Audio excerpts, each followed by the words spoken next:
31 de enero del 2018, ¿qué tal? Muy buenos días, bienvenidos a su programa Contacto Directo. Empezamos revisando quiénes son hoy nuestros invitados. Nos acompañan Carlos Pérez García, ministro de Hidrocarburos. Hablamos sobre la reactivación del proyecto de la refinería del Pacífico, inversión extranjera, directa o endeudamiento para poder realizar este proyecto, el redimensionamiento de la refinería, la recuperación de los millonarios gastos o una decisión estratégica en política petrolera. Lo vamos a examinar. Además, Paco Moncayo, ex candidato presidencial por la Izquierda Democrática, Pachacutic y Unidad Popular. La consulta popular y la participación ciudadana del quinto poder absorbido por el Estado a la elección directa del pueblo, las competencias del Consejo Transitorio y la lucha anticorrupción. Y Edwin Jarrín, vicepresidente del Consejo de Participación Ciudadana y Control Social. El tema controvertido de la consulta, el Consejo de Participación Ciudadana y una década de inoperancia en la lucha anticorrupción. ¿Es legítimo que por consulta popular se declare cesantes a los consejeros? Si no es esta la solución y considerando el feriado fiscalizador de la Asamblea, ¿cuál es la solución? Lo vamos a analizar. Walter Solís, quien fue ministro de Transporte y Obras Públicas y también secretario nacional del Agua en el gobierno de Rafael Correa, tiene orden de prisión por el delito de peculado. El fiscal general formuló la acusación contra Solís y narró que Solís, como secretario del Agua, autorizó un pago de $8 millones como indemnización a la empresa francesa de Gremont, pero la empresa hizo una precisión durante este proceso investigativo. Mientras el abogado de Solís, Allen Berbera, se apoya en un informe de Contraloría cuando Carlos Polit era contralor. Los detalles a continuación. Ministro de Transporte y Obras Públicas y también exsecretario nacional del Agua en el gobierno de Rafael Correa, Walter Solís, tiene una orden de prisión preventiva por su posible participación en el delito de peculado. Este martes en la Corte Nacional de Justicia se realizó la audiencia de formulación de cargos en la que el fiscal Carlos Vaca dijo que en el 2013 Solís, quien era secretario del Agua, autorizó el pago de $8 millones como indemnización a la empresa francesa Ondeo de Gremont, con la que se había roto unilateralmente el contrato de construcción de 2 plantas de tratamiento de agua potable en Manabí. Pero la investigación determinó que de ese monto, más de 2 millones fueron a manos de abogados que supuestamente patrocinaban a la empresa francesa, aunque posteriormente esa firma certificó que no eran sus representantes en el caso. Allen Berbera, quien también fue defensor del expresidente Correa, ahora defiende a Solís. Él cree que el caso no tiene sustento por la falta de la acusación de la Contraloría. El informe 67-2013 establece responsabilidad en contra de 12 personas y en ningún momento se menciona a Walter Solís. Y dijo que el exministro no se entregará. Sería un absurdo, ya que no existen los requisitos o medios idóneos constitucionales. Además de Solís, el fiscal Vaca acusó del delito al exdirector jurídico de la Secretaría del Agua, Marco Rodas, a los ex jueces de Manabí, Ninfa Benalcázar y Cristóbal Macías, y al abogado en libre ejercicio Jorge Maruri. Roosevelt Cedeño defiende al ex juez Macías y negó la acusación contra su cliente. Él, por este proceso, fue sometido ya a un proceso de juzgamiento en la provincia de Manabí, del cual fue ya sobreseído. Solís se encuentra prófugo desde junio del año pasado y ahora, además de tener una orden de detención, tiene una prohibición de enajenar sus bienes y un congelamiento de sus cuentas, medida que se extendió también a los otros acusados. ¿Qué tal, Alfredo? Buenos días, ¿cómo te va? Muy bien, Steffi, buenos días con todos.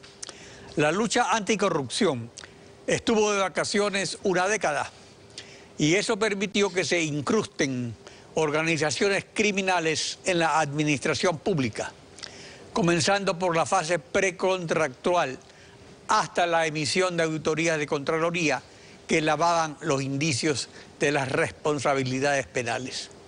Por eso marca un hito este enjuiciamiento por peculado, delito que fue prácticamente borrado de los anales de la justicia en la década ganada.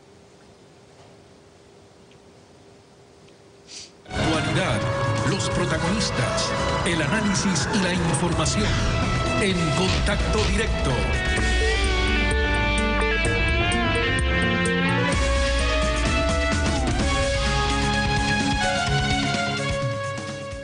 Respecto a las obras millonarias innecesarias y con sobreprecios realizadas en los aromos. Y acerca del futuro del proyecto Refinería del Pacífico, el presidente Lenín Moreno ha expresado lo siguiente. Recordemos. Todas las empresas que quieren invertir, el momento en que se les manifiesta, nosotros tenemos acá invertido 1.500 millones de dólares y queremos participar con esos 1.500 millones. Las empresas no se ríen por cortesía, por respeto, pero dicen, aquí no hay 1.500 millones de dólares invertidos, señor. Este 30 de enero ya tenemos la primera ronda de los inversionistas para la Refinería del Pacífico. La Refinería del Pacífico va a ser una feliz realidad, ahora sí, una feliz realidad en la provincia de Manabí. Carlos Pérez García, ministro de Hidrocarburos. Buenos días, bienvenido a Contacto Directo. Buenos días, doctor Pinar Gotebo. ¿Cómo está usted? ¿La reactivación del proyecto es solo para recuperar la millonada derrochada o hay una necesidad real en la política petrolera? ¿Cuál es esa necesidad? Bueno, el país es deficitario en cuanto a la producción de combustibles y hoy por hoy pues hay una importación importante de estos combustibles para el consumo nacional. Lo que la refinería va a concretar es tener primero la suficiente cantidad de combustibles para el consumo local, segundo, subir la calidad de esos combustibles para cumplir con normas Euro 5 de tal manera de reducir el impacto ambiental y obviamente con la producción nacional vamos a reducir la salida de divisas y la creación de puestos de trabajo que generaría este proyecto en la provincia de Manabí. Esto comenzó con una asociación por partes iguales con Petróleos de Venezuela, Sociedad Anónima, PDVSA. Pero PDVSA no es un chancho que dé manteca en sus asociaciones estratégicas y de eso está sembrado el mapa regional. Por eso siempre se planteó desde el comienzo el financiamiento de la refinería como un endeudamiento y no como una inversión de riesgo. ¿Qué se plantea ahora en el gobierno? ¿Inversión de riesgo o se busca un prestamista? No, para nada, Alfredo. Lo que queremos nosotros es que una empresa venga e invierta a su propio riesgo en este proyecto. El país no tiene en ese momento capacidad económica para financiar ese proyecto y endeudarse más. Entonces lo que estamos buscando es dar una concesión por un periodo de 20 años, que la empresa venga, invierta su riesgo, opere el proyecto, lo construya por supuesto antes y posteriormente este proyecto sea devuelto al país una vez las inversiones hayan sido amortizadas. Uno de los elementos que influyen en el costo es que el Ecuador carece de crudo para procesar en esa refinería y según la Asociación Estratégica con Venezuela se proyectaba comprar crudo pesado a Venezuela para procesarlo en los aromos. ¿Con qué petróleo operará la refinería? ¿Propio o importado? ¿Y cuál será su capacidad de refinación?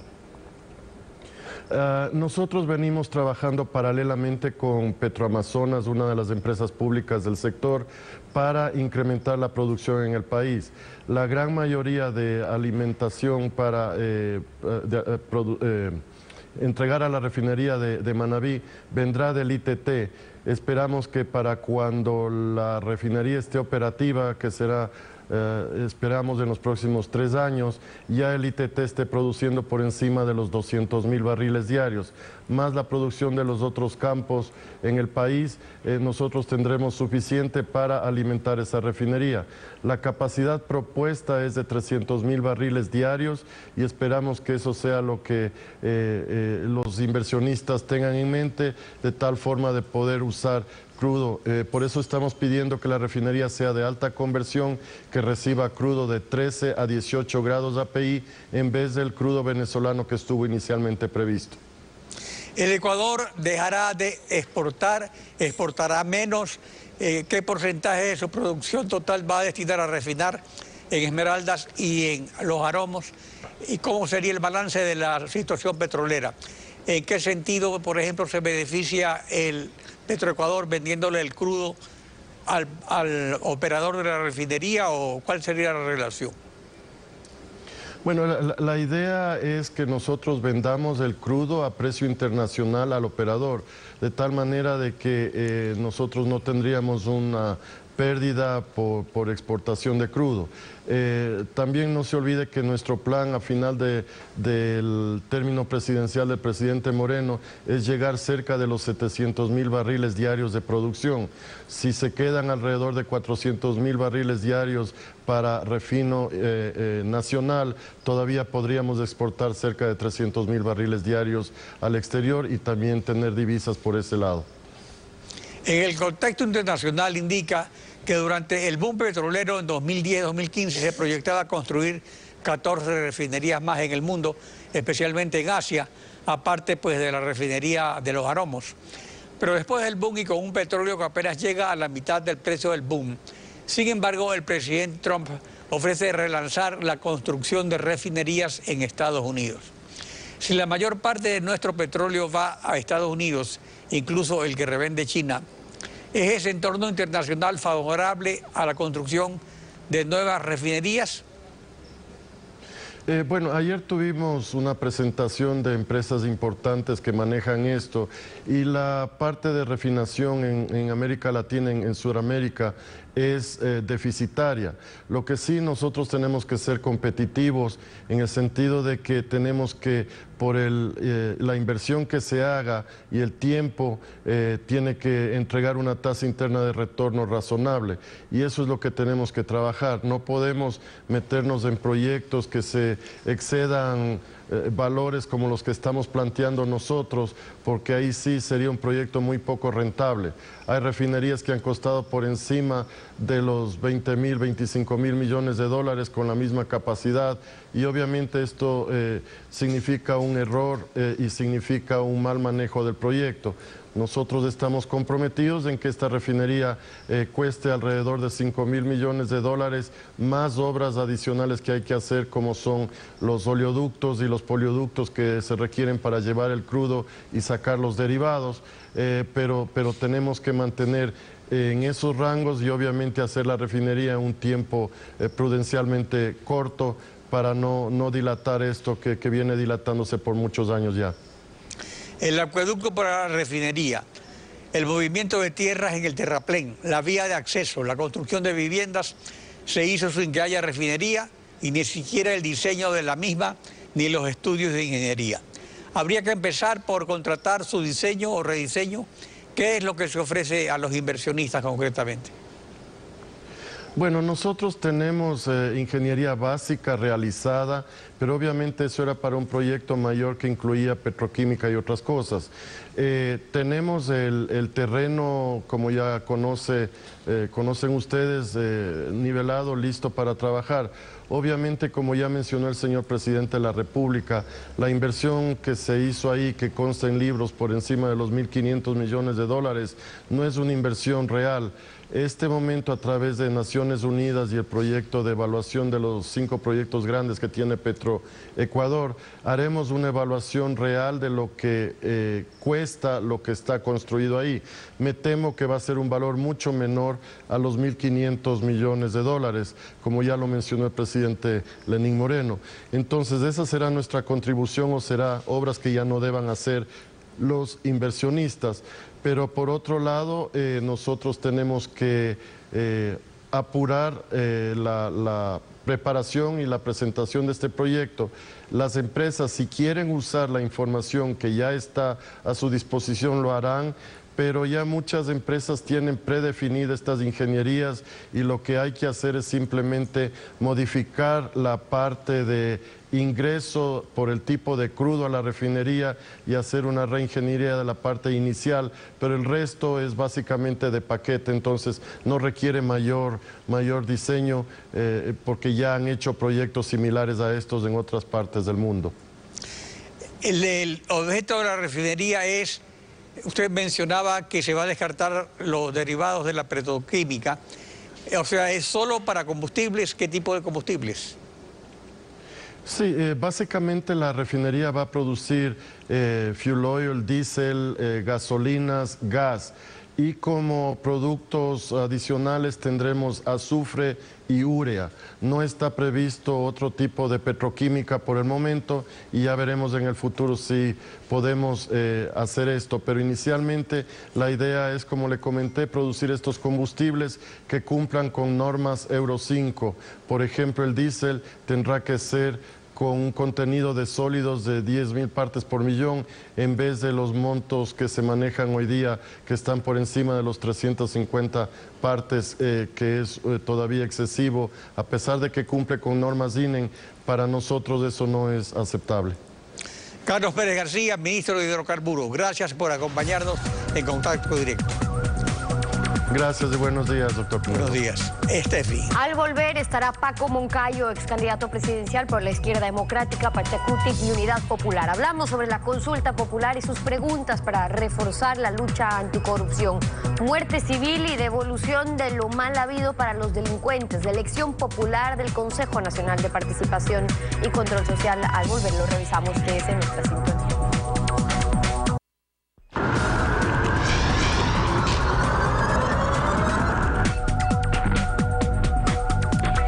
Paco Moncayo, ex candidato presidencial, bienvenido a Contacto Directo.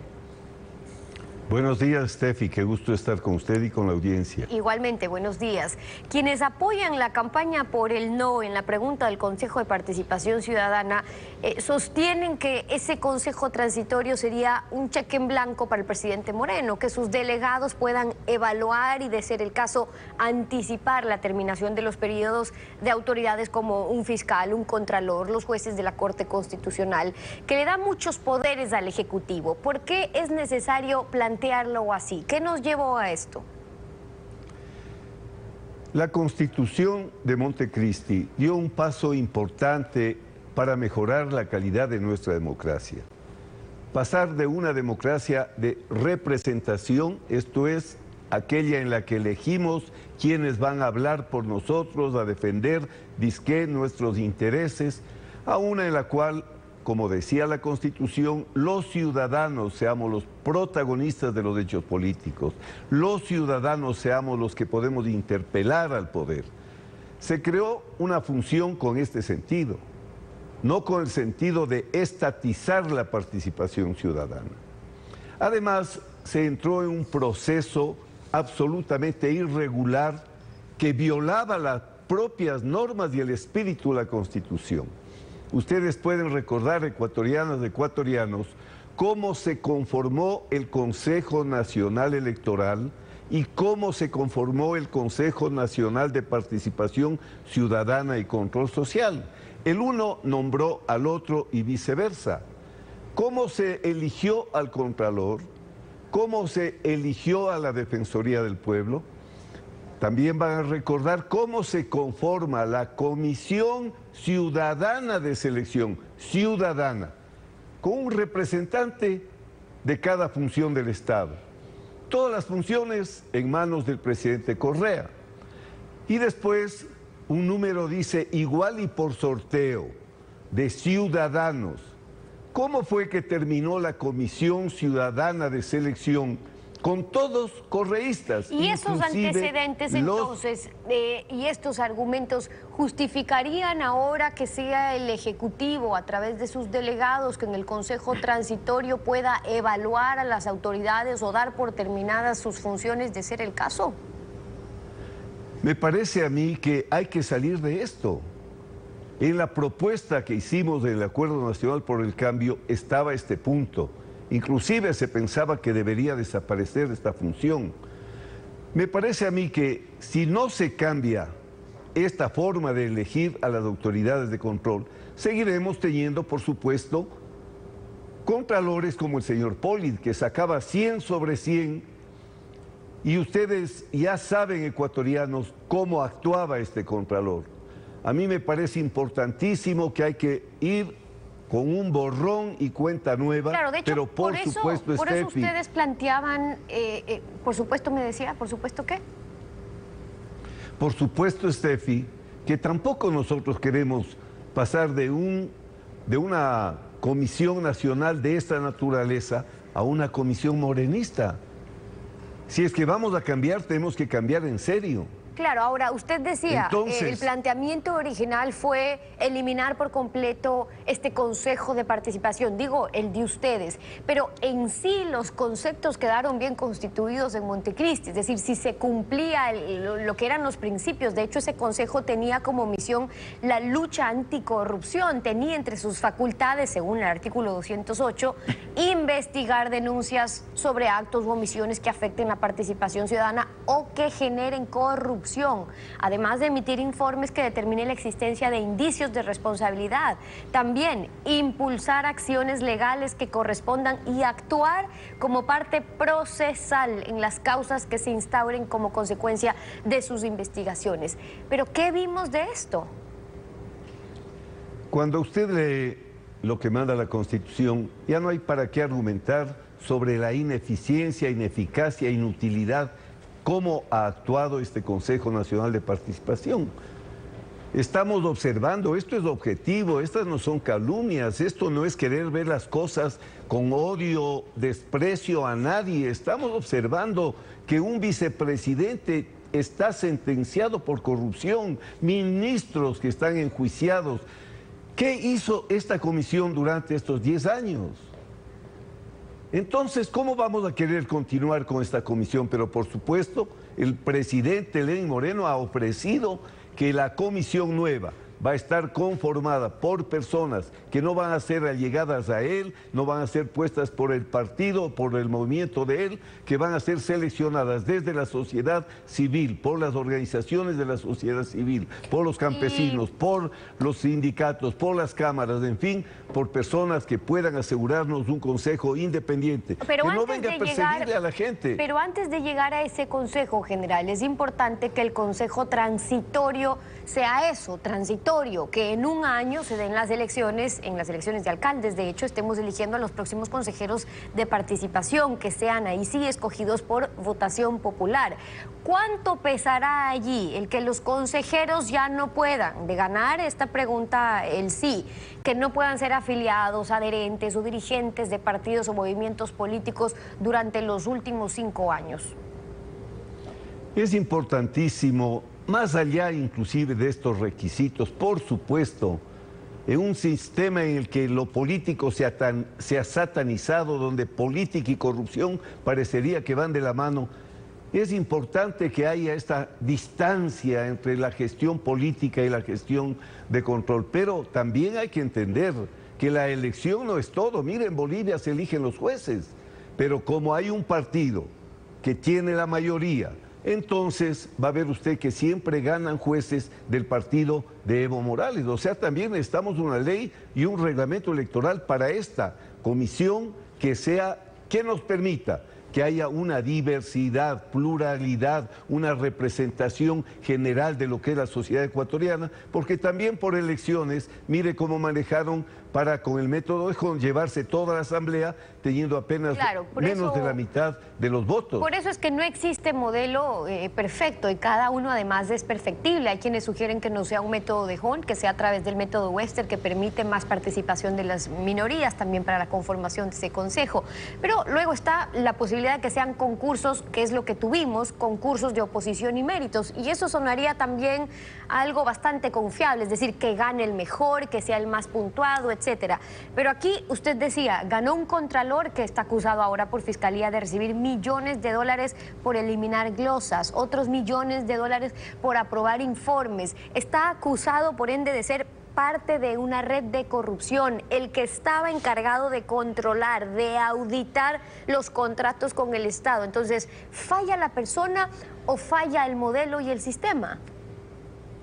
Yo creo que algo perfectible es la democracia. La democracia es posible de perfeccionar. Las dictaduras, los gobiernos autoritarios, totalitarios, caudillescos, personalistas, si se perfeccionasen, fuesen peores, porque serían más eficientes en ejercer el control de la sociedad, en oprimir, en explotar. La democracia es perfectible, por eso, si vamos a pasar a un sistema de elección, tiene que ser con leyes y reglamentos que sean confiables. ¿Qué confianza podemos tener en concursos? Cuando usted recordará que en el concurso para la Corte Nacional A personas como la señora Blasio le pusieron 10 en la entrevista y al señor Flores, que era el primero, le pusieron 1 y de esa manera tuvieron la corte que ellos querían.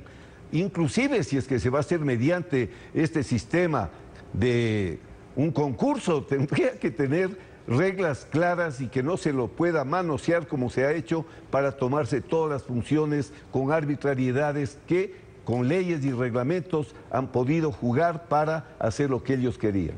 Son algunas de las observaciones y las propuestas del general Paco Moncayo, ex candidato presidencial, acompañándonos aquí en Contacto Directo. Gracias por haber estado con nosotros. Gracias a usted. A usted. 7:30. Vamos a una pausa y al regresar está Edwin Jarrín, el vicepresidente actual del Consejo de Participación Ciudadana y Control Social. Vamos a hablar sobre la impugnación de consejeros nacionales de participación a la pregunta 3 de la consulta, que pregunta si deben quedar cesantes los miembros de ese consejo para que el pueblo elija luego directamente a esos consejeros. Volvemos, quédese en nuestra sintonía. Nada es tan peligroso como dejar permanecer largo tiempo a un mismo ciudadano el poder. El pueblo se acostumbra a obedecerle y él se acostumbra a mandarlo, de donde se origina la usurpación y la tiranía. Lo dijo Simón Bolívar.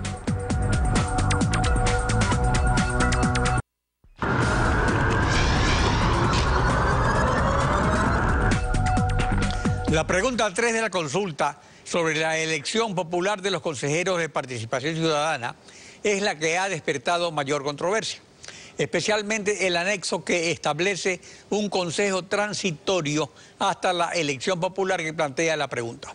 El defensor público Ernesto Pazmiño, designado por el Consejo de Participación Ciudadana y que estará sometido a la evaluación del Consejo Transitorio de ganar la pregunta, señaló lo siguiente, veamos.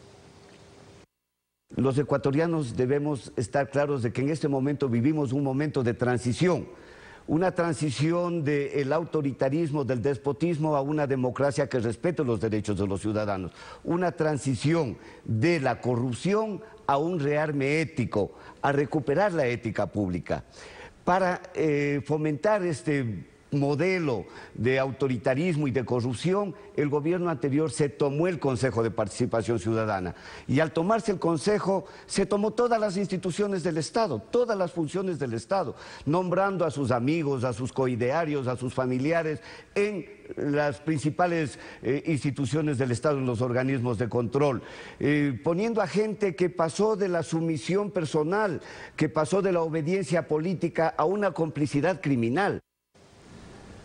Edwin Jarrín, vicepresidente del Consejo de Participación Ciudadana.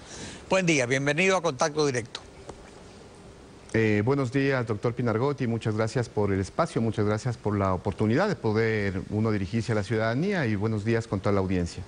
Lenín Moreno nunca ofreció suprimir el Consejo de Participación Ciudadana por consulta popular, como lo hizo la oposición en la campaña. Pero él no propone eso, sino la elección popular del Consejo. El caso Odebrecht con el vicepresidente sentenciado por la Corte Nacional y la censura unánime en la Asamblea Nacional al excontralor Carlos Pollitt, eso fue lo que marcó la necesidad de reorganizar el llamado quinto poder o poder ciudadano por inoperante, no tanto por lo que están haciendo los actuales, sino por la trayectoria de toda una década. Señor Pinargotti, creo que hay primero un elemento, quisiera yo aclararlo inicialmente. El mismo defensor público que se refiere en la nota introductoria que la hace usted es producto de un concurso de méritos y oposición realizado por una comisión ciudadana de selección con derecho a una veeduría ciudadana y con derecho a una impugnación ciudadana. Si él está hablando que es momento de recuperar la ética pública, que es momento de generar autoridades de control que no se pongan a los familiares, yo no sé producto de qué es él, producto de qué tipo de acuerdos o producto de qué tipo de alianzas. Yo no sé si él podría decir si es que existió irregularidades en su concurso, si es que existieron algún proceso de trampa, como está tratando de insinuar en el concurso que él ganó. Creo que él debería aclararlo totalmente con firmeza, esa pregunta. En cuanto a lo otro, lo escuchaba con atención hace un momento al general Paco Moncayo. ¿Qué dice básicamente? Dice, no, elecciones mejor no hagamos porque van a ganar. Concursos no hagamos porque ganan. Entonces mejor pongamos a dedo y designemos a los que nosotros consideremos que sean las personas más notables e intachables del país. Eso es lo que en conclusión se está haciendo con la pregunta número 3. Se está dando un golpe de Estado a todas las funciones del Estado. ¿Por qué? Porque se está de un plumazo, se está acabando con la función electoral, pues son designados por el Consejo de Participación Ciudadana, se está terminando con la función judicial, Consejo de la Judicatura, Fiscalía General del Estado, la misma Defensoría Pública. Ahora, pero respecto al Consejo de Participación Ciudadana, la principal objeción al Consejo Transitorio es que puede remover y nombrar, pues no solo Contralor, como usted dice, Superintendente, Fiscal, Defensor del Pueblo, sino también al Consejo Electoral, a la Corte Constitucional y a la Corte Nacional, repartiéndolos con la oposición que apoya la consulta. Pero el anexo expresamente excluye que los nuevos miembros del Consejo Transitorio o definitivo estén vinculados a partidos y movimientos políticos. O sea, se está excluyendo prácticamente a los amigos de Alianza País, del PSC, de CREO, de Suma, de Izquierda Democrática, de Unidad Popular, de Pachacuti y de los movimientos regionales. Entonces, cuando se dice que es para repartirlo como una troncha, ¿dónde está el reparto de troncha? ¿Cómo sería, pues? Pues está con claridad, usted lo ha dicho en este momento, ¿no? O sea, estamos haciendo una pregunta en donde primero se le está entregando a un Consejo Transitorio competencias que son exclusivas de la Asamblea Nacional.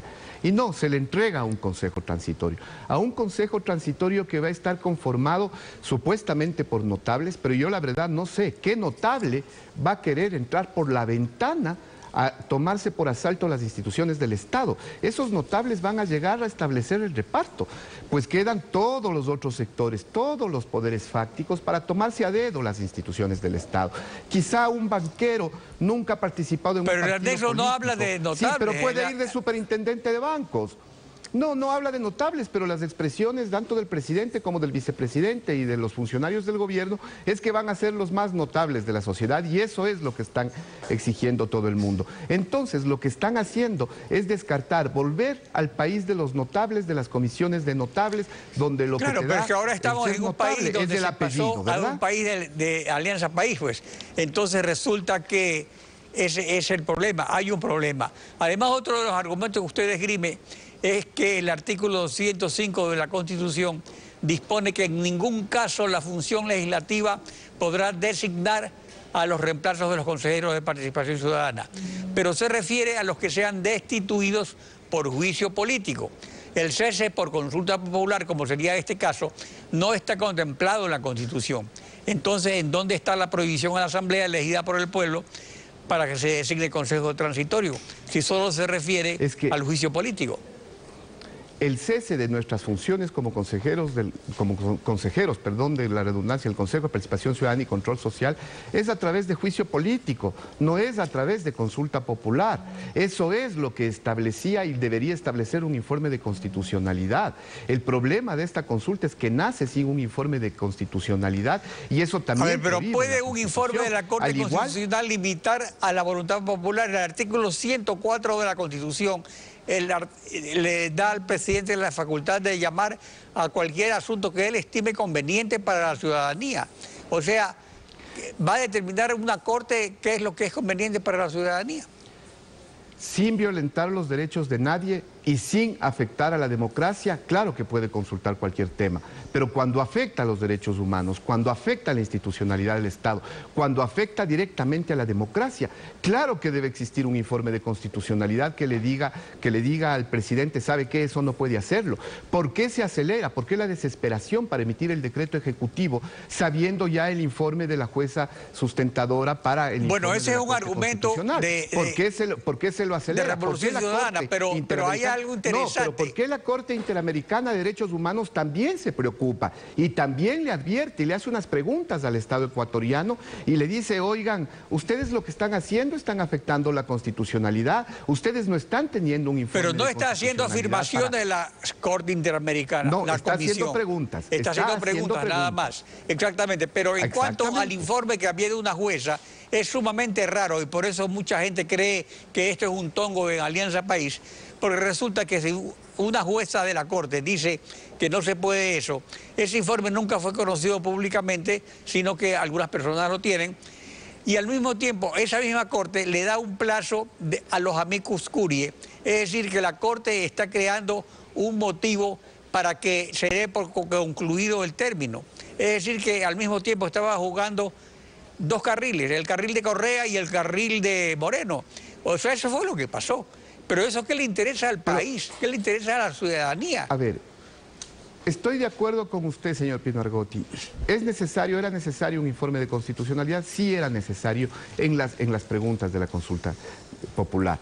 Pero además de eso, ¿qué se está preguntando en el fondo en esta consulta? Se está diciendo, usted quiere entregarle todos los poderes al señor presidente de la República para que pueda designar a dedo, en acuerdos con algunos partidos políticos, haciendo mayorías móviles en la Asamblea Nacional. Eso lo dice, establece requisitos. Quiere entregarle el Estado. ¿Quién va a verificar los requisitos? ¿Quién va a verificar que esas autoridades no estén inmersas en prohibiciones, que no tengan conflicto de intereses, que tengan las capacidades, que tengan la experiencia para poder ejercer el cargo? La Asamblea Nadie que va designa. A verificar eso. No, la Asamblea solamente lo designa, a pesar de la prohibición constitucional del 205, sin embargo, los va a designar, ¿sí? Al igual que va a generar un consejo transitorio que va a durar hasta el 2023. ¿Por qué? Porque la Constitución en el 117 con claridad dice que un año antes de elecciones no se puede hacer ninguna reforma en temas electorales. Pero también dice la Constitución de que las decisiones de una consulta popular son inmediatamente aplicables. En todo caso, simplemente se cambiaría la fecha de las elecciones. Pero hay que cambiar la ley para llevar a elecciones la ley no dice eso. De los consejeros. Por reglamento lo hace el Consejo Electoral. En el fondo, Alfredo, lo que estamos haciendo es que cada 4 años el presidente que llegue, aprovechando de su popularidad, haga una consulta popular. Sí, y con eso diga por qué voy a gobernar con autoridades que eligió el presidente para atrás o en procesos anteriores. O sea que usted dice que Lenín Moreno está haciendo lo que hizo Correa hace 10 años.